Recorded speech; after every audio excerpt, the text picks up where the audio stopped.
Hello everyone, welcome to English class. Today we are going to talk about pronoun. Pronoun. A pronoun is a word used instead of a noun. Pronoun वह शब्द है जो संज्ञा की जगह use होता है। जैसे कि हम जानते हैं संज्ञा मतलब होता है नेम ऑफ एनीथिंग, चाहे वो पर्सन का नेम हो, प्लेस का नेम हो या फिर थिंग का नेम हो। उनके नेम की जगह यूज होने वाला वर्ड प्रोनाउन कहलाता है। Let's see example. Hari is absent because Hari is ill. यहाँ देखिए सेंटेंस में 2 टाइम्स हरी का नेम यूज हो रखा है। Hari is absent because Hari is ill. It's better to avoid repetition of Hari. बेहतर होगा कि हम हरी वर्ड जो नेम है उसको रिपीट ना करें, इसलिए Hari is absent because he is ill. Hari absent है क्योंकि वह बीमार है। तो यहाँ देखिए ही वर्ड यूज हुआ है, वो हरी के लिए ही यूज हुआ है, 2 बार ना लिख करके, इसलिए ही प्रोनाउन हुआ। Types of pronoun, there are 9 types of pronoun. Personal pronoun, reflexive pronoun, emphatic pronoun, indefinite pronoun, relative pronoun, demonstrative pronoun, interrogative pronoun, distributive pronoun, possessive pronoun. Let's see first personal pronoun. पुरुषवाचक सर्वनाम। Personal pronoun I, we, you, he, she, it, they are called personal pronouns. याद रखिएगा, I, we, you, he, she, it, they को हम personal pronouns कहते हैं क्योंकि they all stand for the 3 person, क्योंकि ये 3 पर्सन में ही इंक्लूड किए जाते हैं। फर्स्ट पर्सन स्पीकिंग, जो बात करता है, आई और वी को फर्स्ट पर्सन में रखा गया है। सेकेंड पर्सन, जिससे बात किया जाए, सेकेंड पर्सन में यू को रखा गया है। जिसके बारे में बात किया जाए वो थर्ड पर्सन कहलाता है। उनमें he, she, it, any name और दे को रखा गया है। Now reflexive pronoun, let's see here. निजवाचक सर्वनाम। Reflexive pronoun, it represents the action performed by the subject is on the subject itself. Reflexive pronoun, subject के द्वारा कोई एक्शन किया जाता है, उसका रिएक्शन यदि सब्जेक्ट ऊपर पड़ता है, वहां रिफ्लेक्सिव प्रोनाउन का यूज किया जाता है, वहां रिफ्लेक्सिव प्रोनाउन होता है। ये देखिए रिफ्लेक्सिव प्रोनाउन सेल्फ से बनता है और सेल्फ से, जिसका मतलब होता है स्वयं। सेल्फ मतलब स्वयं। My, your, him, her, it के साथ सेल्फ यूज होगा। योर, आवर, देम, योर के साथ सेल्फ यूज करेंगे। इस तरीके से बनेगा myself, yourself, himself, itself, ourself, themself, yourself, यही होगा। ओके, मतलब सब्जेक्ट कोई काम करे उसका प्रभाव सब्जेक्ट ऊपर पड़ना चाहिए। I hurt myself, I hurt myself, मैं अपने आप को चोट पहुंचाया। यहाँ पर देखिए मैं एक्शन जो किया प्रभावित कौन हुआ, सब्जेक्ट स्वयं प्रभावित हो रहा है, इसलिए माई सेल्फ जो यूज हुआ है, I hurt myself, myself word is a reflexive pronoun. They hurt themselves, उन्होंने अपने आप को चोट पहुंचाया, इसलिए देम सेल्व्स क्या होगा, रिफ्लेक्सिव प्रोनाउन होगा।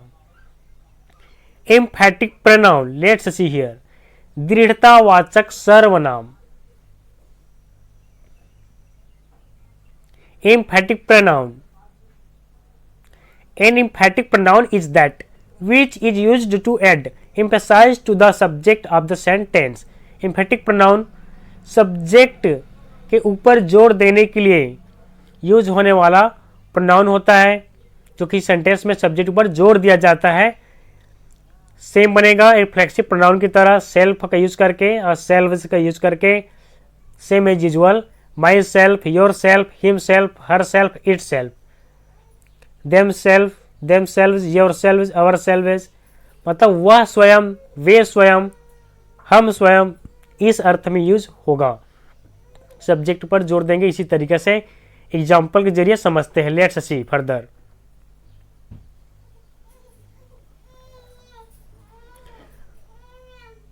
Let's differentiate between reflexive pronoun and emphatic pronoun. Reflexive pronoun और एम्फेटिक प्रोनाउन दोनों सेम लगता है, उसके बीच क्या अंतर है उसको देख लेते हैं। यहां दोनों प्रोनाउन में सेल्फ यूज हो रहा है और सेल्वेज यूज हो रहा है, लेकिन डिफरेंस है यूज में। ये देखिए,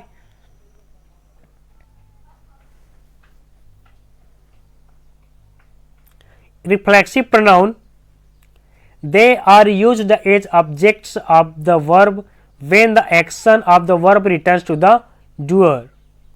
the subject and object of the sentence are the same person. Reflexive pronoun में क्या होता है, जो रिफ्लेक्सिव प्रोनाउन जो होता है वह ऑब्जेक्ट के रूप में यूज होता है और वह एक ही पर्सन को डिनोट करता है। रिफ्लेक्सिव प्रोनाउन में क्या होता है, सब्जेक्ट जो भी एक्शन करेगा उसका रिएक्शन सब्जेक्ट ऊपर स्वयं पड़ता है। जैसे कि आई हट माई सेल्फ, मैंने अपने आप को चोट पहुंचाया, तो माई सेल्फ क्या हुआ, रिफ्लेक्सिव प्रोनाउन हुआ, क्योंकि सब्जेक्ट जो एक्शन कर उसका रिएक्शन स्वयं उसके ऊपर पड़ रहा है। नाउ एम्फेटिक प्रोनाउन देखिए, they are used to emphasize noun और प्रोनाउन। संज्ञा या सर्वनाम को नाउन या प्रोनाउन को जोड़ देने के लिए एम्फेटिक प्रोनाउन यूज होता है। She herself open the door, वह स्वयं दरवाजा खोला।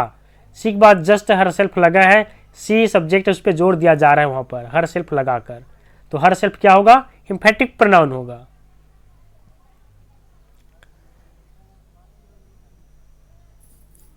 नाउ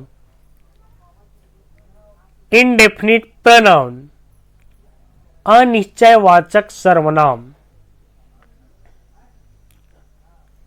इनडेफिनिट प्रोनाउन क्या होता है, sometimes the pronouns used in a sentence do not refer to any particular thing और person, they are used in a general way.